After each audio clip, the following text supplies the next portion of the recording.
ఒక రోజండి ఒక అడవిలో ఒక అందమైన పక్షి ఉండేదంట.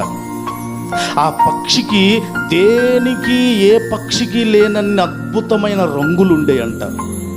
అంతేకాదు ఆ పక్షి ఇతర పక్షుల కంటే వేగంగా ఎగరగలిగిన శక్తి కూడా ఉండేదట. మిగిలిన పక్షులన్నీ దాని అందాన్ని చూసి మెచ్చుకున్నాయంట. అబ్బా, అందం అంటే నీదే, అబ్బా కలర్స్ అంటే నీయే, అబ్బా ఎగరటం అంటే ఇక నీ తర్వాతే అంటూ అన్ని పక్షులు మెచ్చుకుంటునేసరికి ఆ పక్షికి మెల్లగా ఏమొచ్చిందో తెలుసా? గర్వం వచ్చిందంట.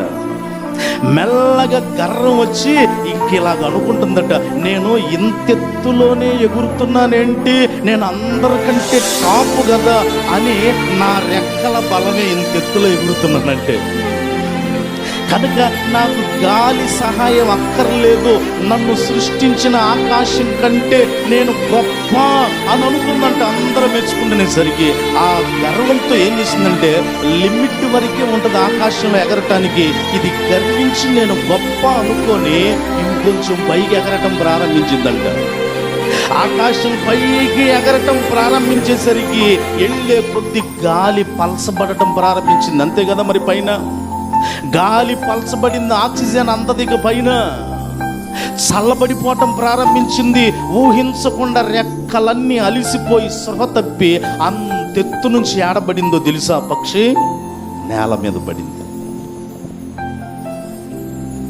లూసిఫర్ కూడా ఇలాగ అనుకున్నాడట, అబ్బో నేనంటే ఏంటి, నేను లేకపోతే దేవుడు ఆడ కూర్చుంటాడు, ఈ పక్షి కూడా నా రంగులు, అబ్బా నా హంగులు ఏంటి ఏంటి వెళ్ళిపోయిందంటే పైన ఆక్సిజన్ అందల టప్పని కింద పడిపోయింది, చచ్చిపోయింది. ప్రియులరా, మనకున్న తలాంతులు దేవుడిచ్చిన భిక్షండి. వాటిని చూసి గర్విస్తే, ఆధారమైన దేవుణ్ణి కోల్పోతే పతనం తప్పదు. ఈ దినాల్లో ఇది దేవుని పిల్లలకు బాగా ఎక్కువ అవుతుంది. కొంచెం ప్రార్థన చేయగలను, నన్ను మాట్లాడిన